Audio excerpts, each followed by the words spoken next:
Bom, galera, não vamos confiar no Craig, tá? Quando eu falar 3 aí, vocês botam pra gravar no Note. Quando todo mundo estiver pronto, me avisa. Aqui tá no jeito já. Aqui Então, também. beleza. Espera aí. Pronto. Então, beleza. Vamos lá. 3, 2, 1.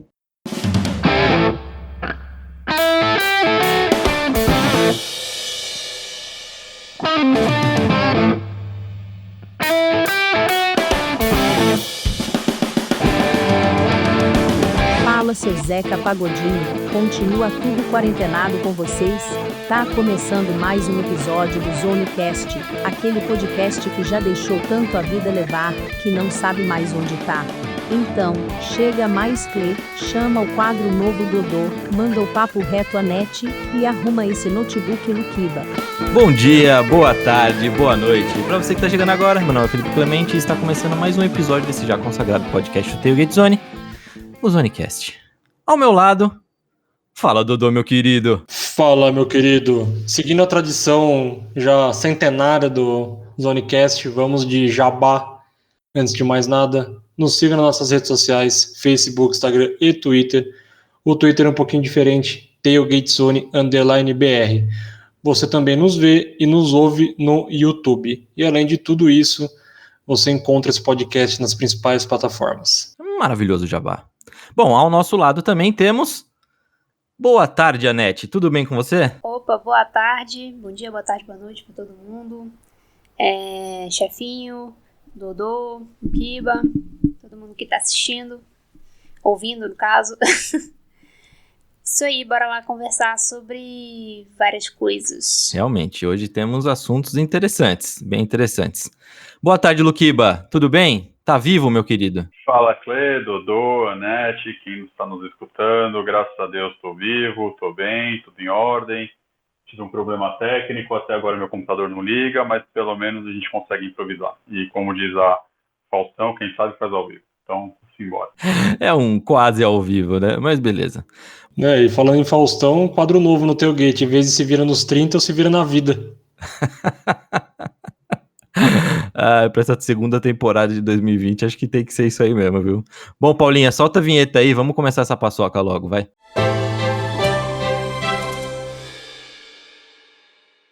Bom, vamos com o primeiro assunto do dia, então, e eu vou chamar direto a gloriosa Anete para falar sobre um assunto que pra gente pegou lá na redação. Bom, Urban Meyer, novo técnico dos Jaguars, o cara, depois de, vamos dizer assim, acobertar um caso de violência doméstica, o cara ganhou, foi premiado com um trabalho na NFL.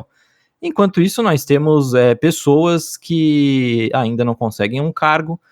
Eu ia falar do Colin Kaepernick, né, que não conseguiu voltar, mas a gente também eu queria falar mesmo do Eric Bieniemy, que é um cara que o Matoca gosta bastante, eu também acho um cara muito bom, e a gente acha que ele sofre 2 preconceitos. Além de ser um técnico de special teams, ele também é negro. A gente acha que por causa disso ele ainda não conseguiu uma vaga.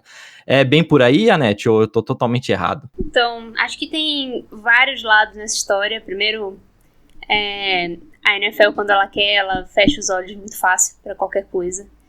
E é o que a gente vê no caso do Urban Meyer e vários outros que a gente vê por aí, Tyreek Hill, entre outros.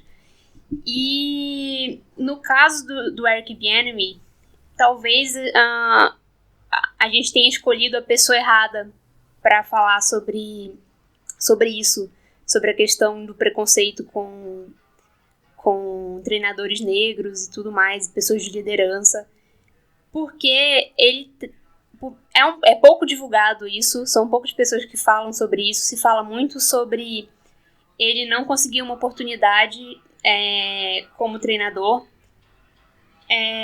como head coach, né? Ele é hoje o coordenador dos Chiefs, que tem um trabalho fantástico, né? E por isso houve uma atenção muito grande em cima dele. Ele que é uma lenda do Colorado Buffs, né? Que é o time que inclusive eu torço. Ele foi uma lenda como running back por lá e ele tem um passado um pouco recheado de coisas também. Não é apenas a questão, talvez não seja apenas a questão do fato dele ser negro e dele ser mais ligado a special teams que esteja prejudicando ele. E o que acontece é que ele tem no passado dele algumas coisas que são um pouco pesadas, e entre elas ele foi acusado de atacar uma mulher que estava num estacionamento, teve alguns problemas com a lei, questão de ser parado por aquele driving under influence, né, que é dirigir embriagado.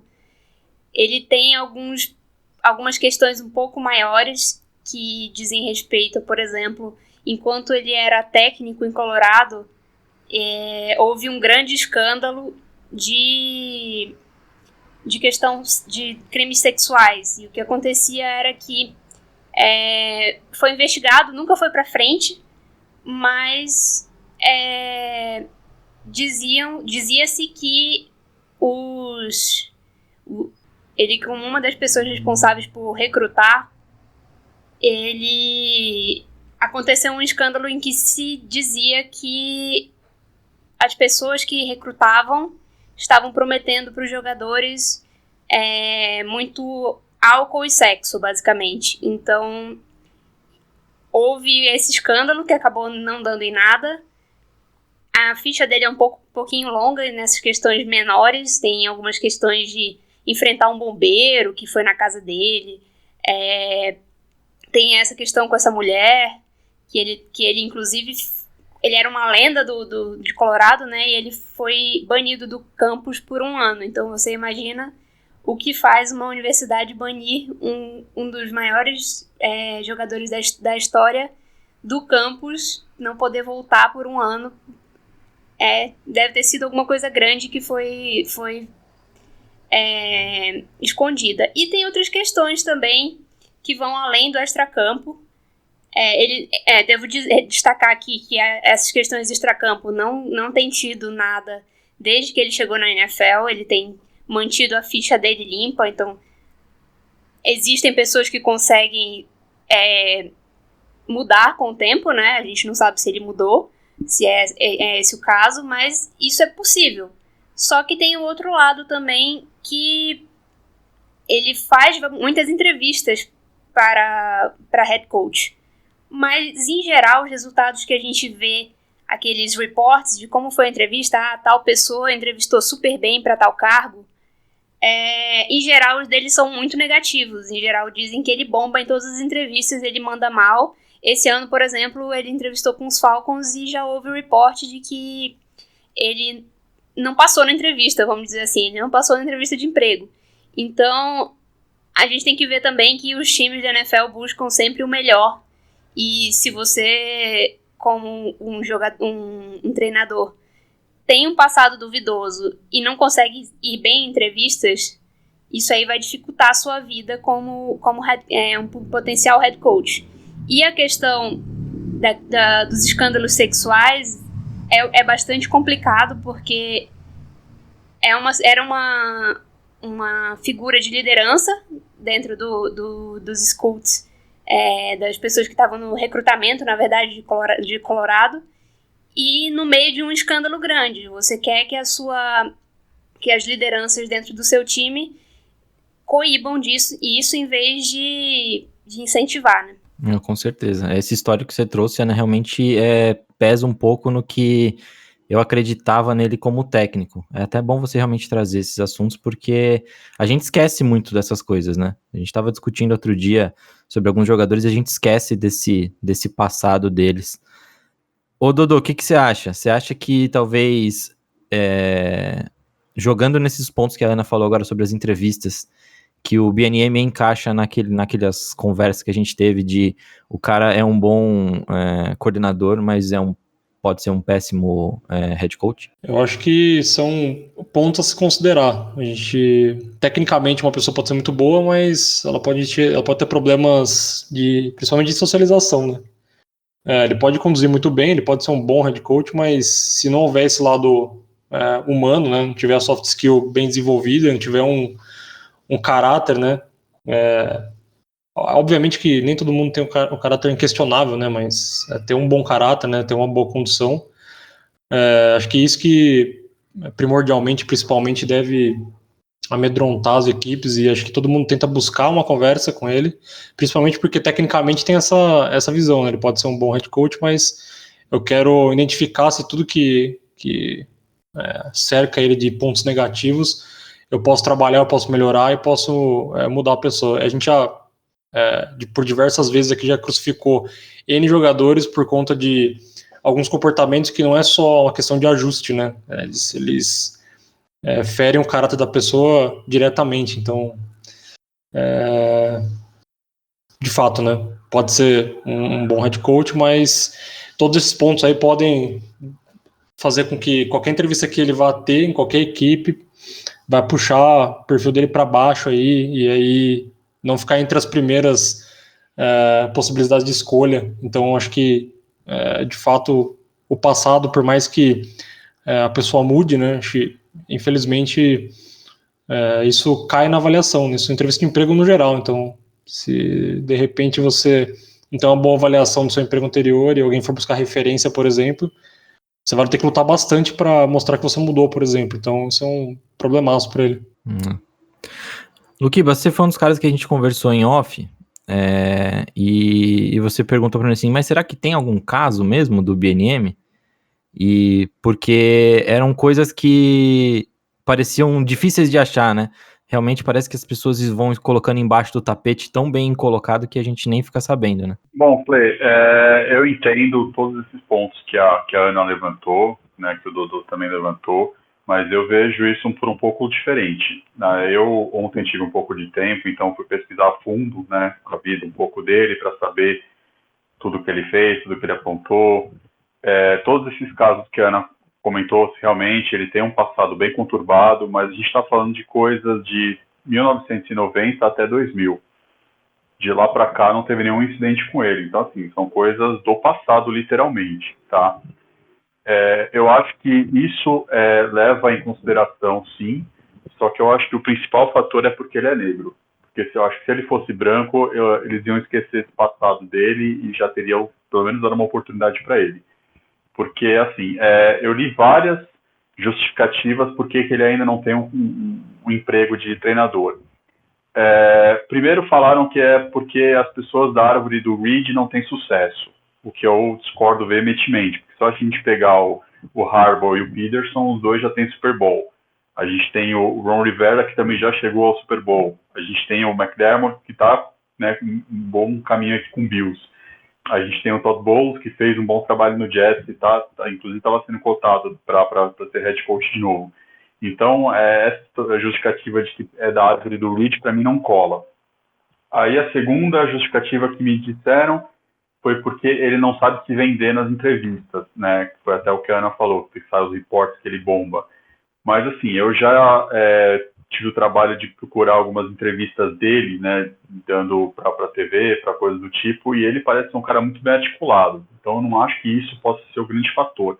Talvez ele possa tentar uma filosofia diferente do que eles estão querendo. Isso até posso aceitar, mas eu acho que assim, é muito estranho a gente ver treinadores ou coordenadores muito menos preparados que já tiveram pelo menos uma chance, quem sabe 2 ou 3, né, Adam Gase e outros casos. E eu acho que, para mim, essas duas linhas, a linha que eu mais aceito é o fato dele ser negro. Eu acho que isso pesa muito, porque coloca na balança todo o passado dele. Se ele fosse branco, eles iam ignorar. Por ele não ser branco, isso eu acho que gera um fator a mais. E eu acho também que às vezes pode ser o caso dele também estar procurando uma oportunidade certa. Também que às vezes ele pode até se candidatar para algum cargo, fazer entrevista, mas às vezes ele pode perceber também que não é uma oportunidade do que ele quer. Né? Porque eu já li também insiders dizendo que ele está querendo a oportunidade dele, mas ele não quer uma oportunidade qualquer só para ter a chance de head coach. Ele quer uma que ele possa ter sucesso de verdade. Então, às vezes ele também pode estar sendo um pouco mais rigoroso, né, nas chances dele. E aí, às vezes, ele pode até ele mesmo se boicotar, não sei. Pode ser por outras linhas. Mas eu ainda fico por conta da questão racial. Que a gente tem a regra lá do Rooney, né, que agora foi atualizado, que você precisa pelo menos entrevistar pelo menos 2 minorias para head coach, para GM e pelo menos uma para qualquer cargo de coordenação. E eu acho que tem times que só faz cota, entendeu? Só entrevista por conta de cota. Porque eu fiz um levantamento e tem 2 dados, cara, que para mim eu achei muito, muito preocupante. O primeiro dado é que nos últimos 30 anos, se você juntar 4 franquias, essas 4 franquias juntas são responsáveis por 1/3 de todas as minorias contratadas na NFL, tanto o head coach quanto o general manager. Seria Cardinals, Browns, Raiders e Bucks. E aí a gente tem 7 franquias que nunca tiveram alguém de minoria, tanto como head coach ou como general manager. Seria Atlanta Falcons, Dallas Cowboys, Jacksonville Jaguars, esse até tudo bem, é uma franquia até nova, Los Angeles Rams, New England Patriots, New Orleans Saints e Tennessee Titans. Então, assim, eu acho que a gente tem ainda essa questão de minorias, a gente só tem 2 donos de times que são de minorias, agora me fugiu, eu sei que é o do Jaguars, é um, e eu me esqueci qual era o outro, e a gente vê que isso acontece em todas as posições, quarterback, as posições que a gente julga principais, né? Quarterback, head coach, general manager e donos. Então eu acho que é um pouco por conta disso. Eu acho que todo o passado dele pesa, mas pesa mais por conta da questão racial. Se ele fosse branco, eu acho que não pesaria tanto assim, não. Só para complementar a informação, né, do Luquiba, na verdade é um codono, né? É um codono e é no codono, nem sei se existe isso, gente, mas enfim, é no Buffalo Bills, que é uma mulher sul-coreana. Então, só para complementar a informação. Ana, você queria trazer mais alguma coisa? Sim, eu queria fazer mais um comentário, só que eu concordo que existe uma questão racial na não contratação do Bieniemy como head coach. Eu acho que existe, sim, e é até um pouco inegável, mas ao mesmo tempo a gente não pode deixar de citar essas coisas, porque por mais que tenha acontecido 20, 30 anos atrás, faz parte de quem ele é, e ele tem que provar que ele superou isso, que ele não é mais a mesma pessoa. Uma pessoa que tem uma ficha limpa, ela já não precisa fazer isso. Então, é um ponto a mais na questão da não contratação dele, fora alguns outros fatores. Eu fico bem no meio de todos os que vocês falam. Até do passar o pano, ou na verdade o não passar o pano, porque ele é negro, né? Se a gente for ver, a NFL passou pano pro Kareem Hunt e tá passando ainda o pano pro Tyreek Hill. 2 caras que continuam aí na liga com acusações terríveis e são negros. Então, assim, eu fico no meio do caminho, né, dessa história toda do Bieniemy. Eu realmente acho um assunto bem, bem, bem complicado. É só observar também a quantidade de propostas que rolam todo fim de temporada para assistente, né? Então, se você olhar pelo menos para os Saints, né? Acho que 2 ou 3 assistentes, e aí o que chegou mais perto de assinar como head coach foi o coach de tight ends. Então, nem para isso, assim, né? Se você parar para pensar, obviamente que esses caras têm condição, né? Tem toda a condição de receber uma boa proposta para ocupar uma posição superior, mas ainda assim você vê essas movimentações rolando quando você tem, por exemplo, no caso dele, que teria condições técnicas de poder assumir e receber uma boa proposta. Eu concordo também com o Lucas e assim, com vocês todos, né, com a Ana, com o Clay. Tem esse lance de que, como eu comentei também, ele vai ter bastante trabalho para pagar um pouco desse passado aí, e também tem esse lance de ele ser negro e a gente sabe que tem, né, na NFL rola bastante racismo, e aí o Lucas mesmo já citou uma penca de times aí que nunca tiveram minorias, que são equipes de regiões que ainda tem uma segregação gigantesca, assim. Então, acho que, no final das contas, tudo isso aí faz muito, muito sentido. Naquela questão que o Clay falou de passar o pano, tem mais um caso que no Denver Broncos, por exemplo, eu descobri pesquisando sobre o Eric Bieniemy que o Vance Joseph, que foi o técnico negro anterior ao Vic Fangio, ele também teve alguns envolvimentos em questões de crimes sexuais. Então, às vezes a gente nem fica sabendo dessas coisas. Eu só queria complementar uma coisa. Ana, se você teve a impressão de que eu não concordo pelo passado dele, não é isso não, tá? Eu concordo que o passado dele é complicado, que ele tem que mesmo provar. O único ponto que eu estou falando é que se ele fosse branco, o passado seria ignorado. É só isso, não estou eu ignorando o passado. Eu acho que realmente quem teve tantas acusações como ele teve tem que provar que, né, que ele mudou, que ele não é mais essa pessoa. Só que para a liga, eu acho que o que pesa mais não é o passado dele, eu acho que é o fato da cor dele. Porque mesmo com esse passado, se ele fosse branco, ele já teria uma outra oportunidade. É só isso que eu queria só deixar claro, tá? Claro, entendi.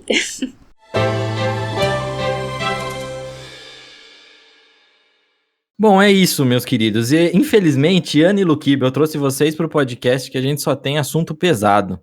Porque agora a gente vai falar de NBA. Dodô, depois da gente bater palmas e palmas para a bolha, a NBA agora começa uma temporada muito, muito turbulenta com o Covid. São muitos casos, muitos jogos cancelados. E a ideia não é a gente trazer notícia, a gente discutir o que essa liga deveria fazer. O que a NBA deveria fazer, Dodô? Cara, realmente, né? Foi promissor porque, primeiro, teve tempo para pensar também um pouquinho para conseguir construir. O lance da quantidade de pessoas envolvidas para construir os eventos é bem menor do que nas outras ligas. É mais fácil de poder conduzir. Acho que a bolha foi pensada de uma forma bem inteligente, né? Enfim, o resultado todo aí se mostrou, foi bem eficiente.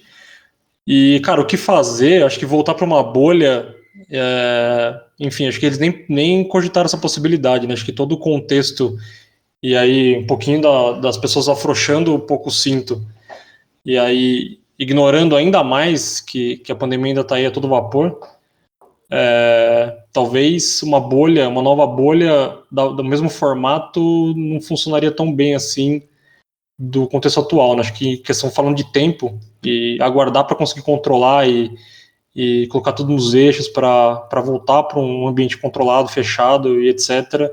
Acho que levaria muito tempo e atrasaria muito as coisas. Então acho que é uma decisão bem complicada, bem difícil nesse momento. Se eles tivessem pensado em alguma coisa nesse sentido antes, né, tentar gerar um controle maior, talvez tivessem menos casos, mas enfim, todas as coisas que nós já falamos várias vezes, e a gente até chegou a criticar um pouquinho a bolha antes de ela ser colocada em prática, né? Mas de qualquer forma se mostrou ser bem eficiente. Acho que agora passou um pouco do tempo para isso, e se isso for implementado, né, nos mesmos moldes, vai levar um pouco de tempo até instaurar-se um novo controle e, enfim, situação complicada. Eu posso dizer que bateu em mim forte esse negócio da Covid na NBA agora com a postagem do Karl-Anthony Towns anteontem, falando que ele está com Covid, e o apelo dele para as pessoas se cuidarem, se protegerem. E lembrando que a mãe dele, né? A mãe do Karl-Anthony Towns morreu em abril do ano passado, vítima de Covid, e mais 6 parentes dele também. Então eu acho que esse foi um ponto que me pegou muito e começar a refletir do que a NBA deveria fazer, se isso é justo ou não. Eu entendo todos os lados mercadológicos, o que a liga precisa fazer, até como o Adam Silver, por mais que a gente não goste dele ou que a gente tenha ressalvas com ele, a fala dele de que a liga precisa continuar, senão é problemático para a própria liga, para os jogadores e para todo o ecossistema em volta dela.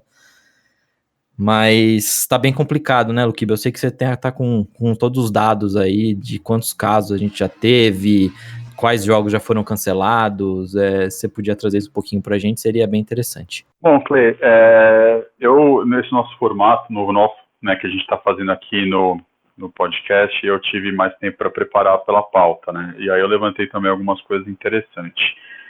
Antes de falar só todos os dados, eu só queria dar uma opinião particular. Sim, a gente aplaudiu muito a bolha da NBA, só que eu comparo muito a NBA com a NHL.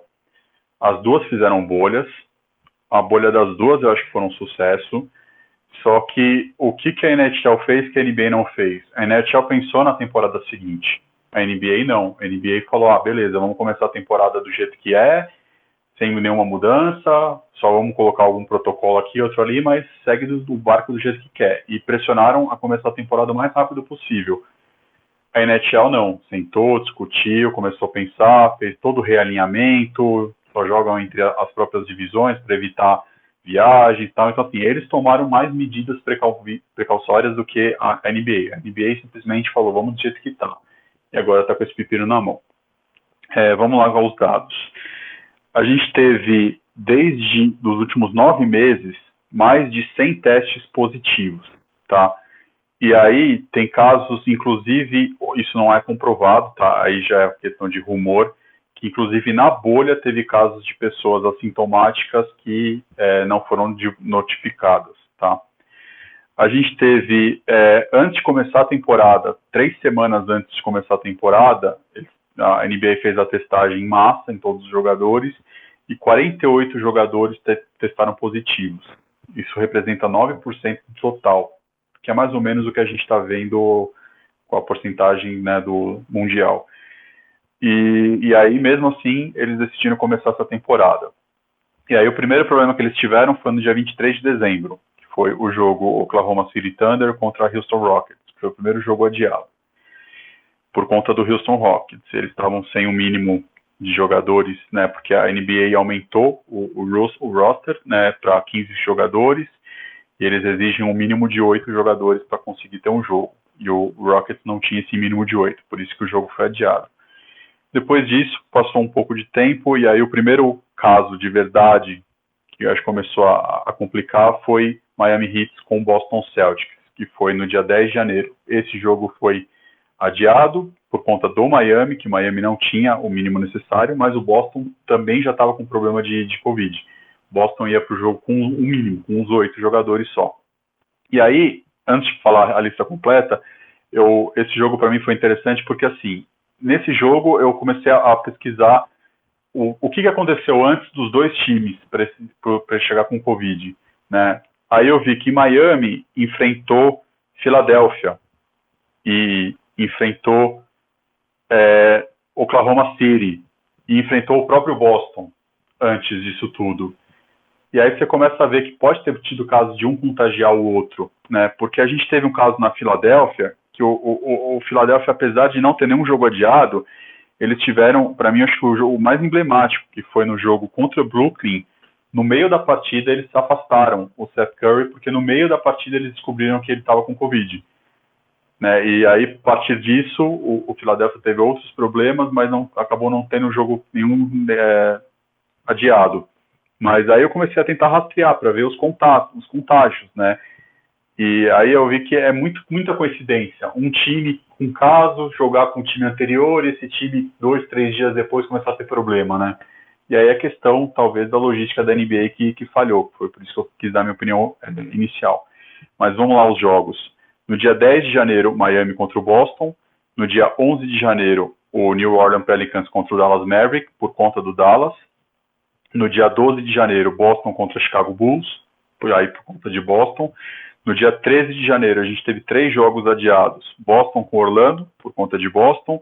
Utah contra Washington, por conta de Washington. E o Atlanta contra o Phoenix, por conta do Phoenix. E no dia 15 de janeiro, a gente teve Washington contra Detroit, por conta de Washington. E Warriors contra o Suns, por conta do Suns. Aí, o Suns, que o primeiro jogo adiado deles foi no dia 13 de janeiro, no dia 11 de janeiro eles jogaram contra o Washington. E o Washington foi um dos outros núcleos que teve. Aí eu fui rastrear o Washington. Sabe contra quem o Washington jogou? Dia 6 jogou contra a Filadélfia, dia 8 contra Boston e dia 9 contra Miami.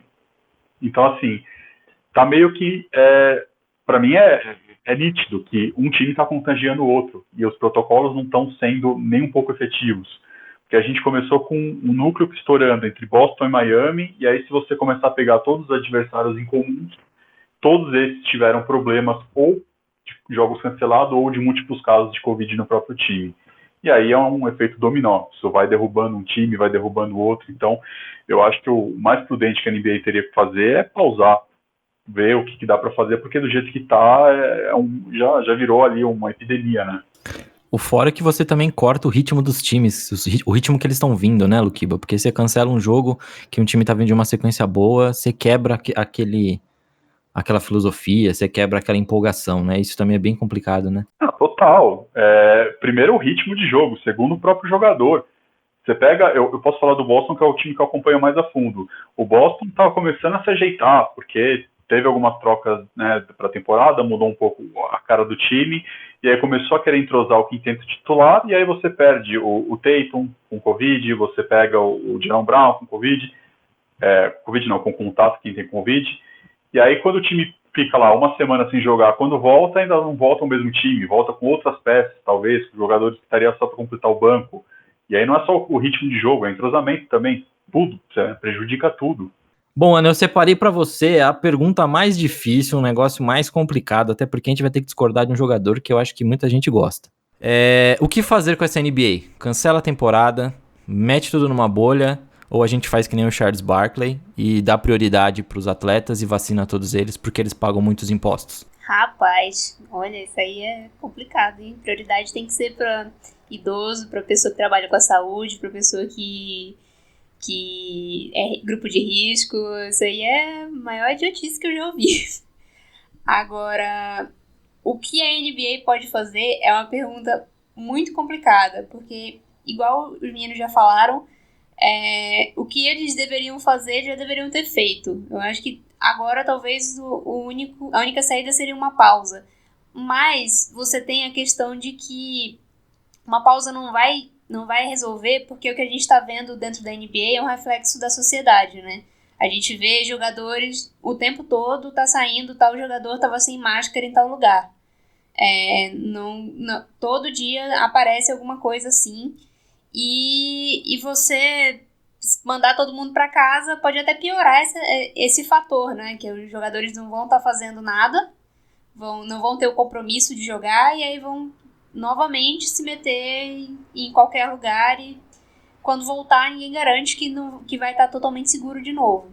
Então a bolha eu não sei se é viável, eu acho que no momento talvez não, mas eu queria na verdade complementar uma coisa que o Luquiba falou da questão dos contatos. Eu lembro de ler na época que estavam falando sobre a NFL, sobre como o contato dentro de jogo na NFL era improvável, e porque os tackles não configuravam um tipo de contato que teria um alto risco para poder ter a transmissão de Covid. E o contraponto disso era justamente o basquete, porque o basquete é um esporte que o contato é enorme, né? Você tá lá na quadra, toda hora um jogador se apoiando no outro, não tem esse distanciamento e esse contato rápido que a NFL configura, né? Que você vai lá, derruba o jogador e levanta e vai embora. Na NBA não, no basquete não, você fica em contato com o jogador muito tempo, então, com o adversário muito tempo. Então, essa disseminação é meio que inevitável. Então eu acho que a NBA tá mesmo com um problemão que ela mesma se colocou, e não vejo muito o que fazer a não ser parar a temporada ou seguir do jeito bem errado, igual eles estão fazendo, que é simplesmente vamos continuar até que a gente seja obrigado a parar. Não vamos continuar cancelando os jogos em que não tem o 8 mínimo. E quando tem esses 8, a qualidade do jogo cai, além do ritmo, né? Tem a questão do ritmo que vocês falaram, tem a questão do entrosamento e tem também a questão do produto, né? O produto piora quando você coloca só 8 pessoas em quadra, que às vezes nem são os melhores jogadores do time. Então é muito complicado o que eles estão enfrentando, e eu não sei muito bem a resposta para isso. Acho que a resposta deveria ter sido buscada em setembro, outubro. Ana, mas voltando um pouquinho lá do que eu falei do Charles Barkley, você falou que é uma grande idiotice o que ele disse. Até porque é complicado isso também, né? Tem jogador que não vai querer tomar vacina, né? Inclusive tem jogador do seu time que talvez não queira tomar vacina. Meu Maga Porter talvez não queira tomar vacina, não. Não sei o que vão definir que vai acontecer, eu vi comentários de os jogadores ou serem obrigados a tomar ou terem uma maior segurança em cima deles, tipo, maior vigilância, na verdade, em cima dos que optassem por não tomar. O Michael Porter tá com Covid agora, né? Foi divulgado recentemente. Ele tinha feito uma quarentena menor e logo depois por causa de contato próximo, e logo depois que acabou essa quarentena menor, ele foi colocado numa de 14 dias, se eu não me engano. Ele já deve estar voltando. Mas eu acho que o Michael Malone confirmou que foi por Covid. Ele tá com Covid, então tomara que ele fique imune logo de uma vez. Faz um favor pra gente, né? Ai, Dodô, difícil, né? Outra discussão bem complicada, né? Porque, de novo, né, cara, não tem nem o que discutir com relação a isso, né? É a ideia genial do Charles Barkley, meu Jesus amado. Nossa senhora, que dureza. Como eu disse também, não tem, já passou o time, né? Perdemos o time aí de bolha. Já se foi o tempo que isso aí poderia ser feito antes. E aí, muito bem colocado pelo Luquiba, fazer o paralelo com a NHL, que aprendeu com os acertos, né? E não insistiu nos erros. Então, infelizmente, o único caminho que, acho que concordando com a Ana, tem que ter uma paralisação e tem que ter um estudo para conseguir controlar tudo isso, cara. E esse estudo também do contágio, eu também tinha lido há um bom tempo atrás, né, sobre isso, e até o capacete na máscara, a forma como os jogadores serram os dentes no protetor bucal, de não abrir a boca na linha, etc., que isso também diminuiria os contágios e tal, e também foi um discurso do Allen Sills no começo, né? Ele colocou isso aí também como uma possibilidade quando começaram a determinar qual que seria a distância mais segura na linha de scrimmage, por exemplo. E aí ele também trouxe uma visão parecida com essa, falando do capacete, etc. Eu não me recordo nem se foi ele ou se foi alguém relacionado ao corpo médico da NFL, mas enfim, paciência, né? A discussão disso aí vai muito longe, mas eu acho que o principal e o que a gente tem que destacar aqui, o que fixa de tudo isso é que, assim, histórico de atleta não adianta muito, não. Os caras pegam mesmo Covid e já era. Crianças, vamos para as nossas dicas, e dicas também em formato diferente. Dicas legais, dicas sensacionais. Bom, Luquiba, só temos 2 dicas hoje, né? Certo? São dicas gerais do podcast e não uma dica por pessoa, né? A ideia que a gente tinha, né, seria isso, seria fazer uma dica ou uma ou duas no máximo, mas que fossem discutidas, né, que fossem trabalhadas, que tivesse um pouco com relação do que a gente está ou falando ou o nosso propósito em si. E aí a gente pensou em 2, né? Você quer que eu fale as 2 ou você que vai falar? Pode falar a primeira, eu jogo a segunda, não tem problema. Tá, a primeira é um filme da Locadora Vermelha, como vocês tanto gostam de falar. Eu acho que o nome em português se chama Amador, né? Que o nome em inglês é Amateur, então eu acredito que seja essa a tradução. Ele conta a história, né, de um adolescente que joga basquete, né? Ele é um fenômeno, tem 14 anos, e aí ele tem alguns problemas acho que é dislexia, se não me engano, né? E aí isso atrapalha um pouco tanto com o aprendizado dele quanto o próprio jogo, né, dele. E aí mostra um pouco do lado o que é esse jogador ser recrutado, as chances que ele tem para ir para profissional, né, os percalços que ele tem que passar por conta de dinheiro, né, porque é uma família pobre e você não pode, né, aceitar dinheiro, não pode aceitar ajuda. Então é um filme acho bem fiel ao que a maioria desses talentos que a gente vê no college ou até antes do college, o que eles sofrem, né, o que eles passam até chegar, alguns, né, porque são poucos que conseguem chegar ao profissionalismo. É muito bacana o filme mesmo, é bem legal. E também o técnico junto com ele é bem legal. É Amador, tá em português mesmo, você acertou. Bom, o segundo eu fico com a mensagem do caos, então, né? Eu fico com a segunda dica, que é um documentário. Não, documentário não, um filme, não. Filme documentário que a Netflix fez em parceria com o Indianapolis Star. Na verdade, com jornalistas investigativos do Indianapolis Star. Que é sobre os abusos que que o time americano de ginástica olímpica sofreu pelo médico Larry Nassar. Então, assim, é bem pesado o documentário. Como a Ana disse quando a gente falou do The Morning Show, que tem os gatilhos complicados lá. Mas como a gente acabou falando de abuso, falou do BNM, comentou sobre alguns técnicos também, fica essa dica aí, mas cuidado com os gatilhos. Não sei se vocês já assistiram, se vocês gostaram, por favor, comentem. Pô, mas qual que é o nome da série? Ô, gente, eu não falei o nome do documentário, né? Desculpa, gente. É Athlete A, ou Atleta A. Também na Netflix, na locadora vermelha, ou como quiser. Mil perdões, mas assim, quem não ouviu da primeira vez, já assistiu e gostou, comenta, por favor. Eu não vi nenhum dos dois ainda, acabei de colocar aqui na minha lista pra assistir depois. Então é isso, minha gente. É isso, terminamos mais um episódio desse já consagrado podcast. E eu só queria dizer que, apesar de serem assuntos pesados, foi muito bom estar com vocês, foi muito bom conversar com vocês, e aquele efusivo abraço. Então, Clay, antes só de dar o tchau, só um último dado que eu queria trazer, que o custo total da bolha da NBA foi de 180 milhões. E os donos, eles são a favor, tá, de uma nova bolha. Só que eles não querem pagar por isso, né? Malandros, né? Então, para quem nos escutou, se tiver alguma sugestão de pauta, algum assunto que você quer escutar e a gente ainda não comentou, nos procure nas nossas redes aí que a gente vai pensar com carinho, tá bom? Um abraço, obrigado por todo mundo aí. Pô, galera, valeu por quem ouviu até aqui. E é isso aí, bora lá pra mais uma semana, boa sorte pra todo mundo aí nos seus trabalhos, nas suas vidas. E é isso aí, até mais. Valeu, pessoal. Vencemos mais um.